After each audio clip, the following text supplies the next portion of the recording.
कक्षा 10वीं के हिंदी शिक्षण में आप सभी का स्वागत है। आज हम इस कक्षा में हमारा पाठ दूसरा तुलसीदास जी के पाठ का परिचय समझते हुए जो 6 पद दोहे और चौपाई शैली में यहाँ दिए हुए हैं, उन 6 पदों में से प्रथम पद के सभी कठिन शब्दों के अर्थ हम देखेंगे। तो पहले हम पाठ का परिचय समझ लेते हैं।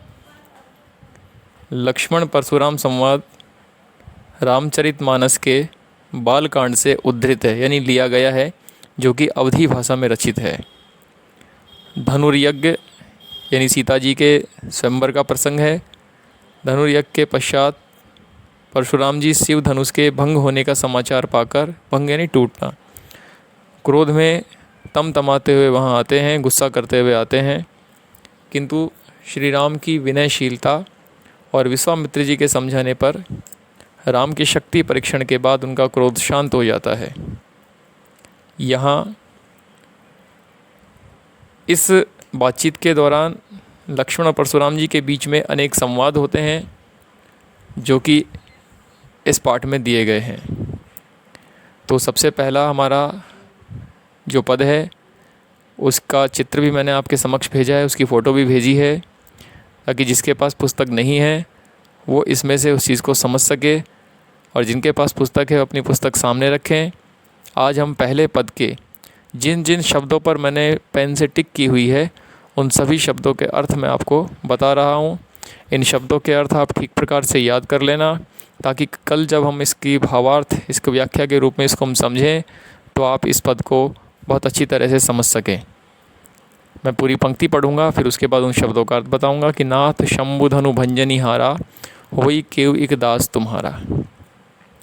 शंभु धनु यानी शिवजी का धनुष, भंजनी हारा यानी तोड़ने वाला, केव यानी कोई, आयसु कहा कहिए किन मोही, आयसु यानी आना, मोही यानी मुझे, सुनी रिसाई बोले मुनि कोही, रिसाई यानी क्रोध में, कोही यानी क्रोधी।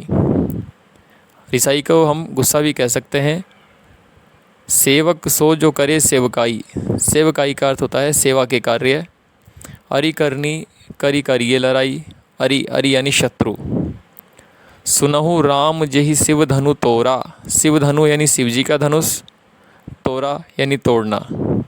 सहस बाहु समसो रिपु मोरा, सहस बाहु, यहाँ पर सहस्त्र बाहु नामक एक राजा, एक राक्षस की चर्चा की गई है, जिसको हम भावार्थ के दौरान समझेंगे। रिपु यानी शत्रु। सो बिलगाऊ बिहाई समाजा, बिलगाऊ यानी अलग हो जाना। न तो मारे जहिए सब राजा, जहिए यानी जाएंगे। सुनि मुनि बचन लखन मुस्काने, बोले पर सुधरई अवमाने, अवमाने का अर्थ होता है अपमानित करना या अपमान करना। बहु धनु ही तोरी लरिकाई, धनु ही यानी छोटे छोटे धनुष, तोरी यानी तोड़ना, लरिकाई यानी बचपन में। कबहु ने असी रिस कीन गोसाई, असी यानी ऐसा, रिस यानी गुस्सा, गोसाई यहाँ पर परशुराम जी के लिए कहा गया है। यही धनु पर ममता के ही हेतु, यही यानी इसी, हेतु यानी कारण। सुनी रिसाई कह भृगुकुल केतु, यहाँ भृगुकुल केतु भी परशुराम जी के लिए प्रयोग हुआ है, परशुराम जी के लिए भृगुकुल केतु शब्द प्रयोग में लिया गया है। ये हमने जो पढ़ी ये सब चौपाइयाँ हैं। अब इसके नीचे एक दोहा दिया हुआ है।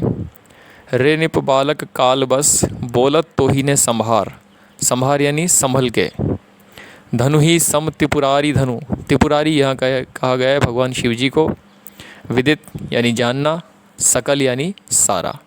तो इस तरह से इन सभी अंडरलाइन शब्दों का अर्थ मैंने आपके समक्ष रखा। आप इनको ठीक ढंग से सुनें, पढ़ें और अलग से नोट करें, जिससे आप जब इस पाठ का भावार्थ या व्याख्या जब इसकी करें या जब मैं समझाऊं, तो आपको ये व्याख्या, ये भावार्थ बहुत अच्छी तरह से समझ में आ जाए।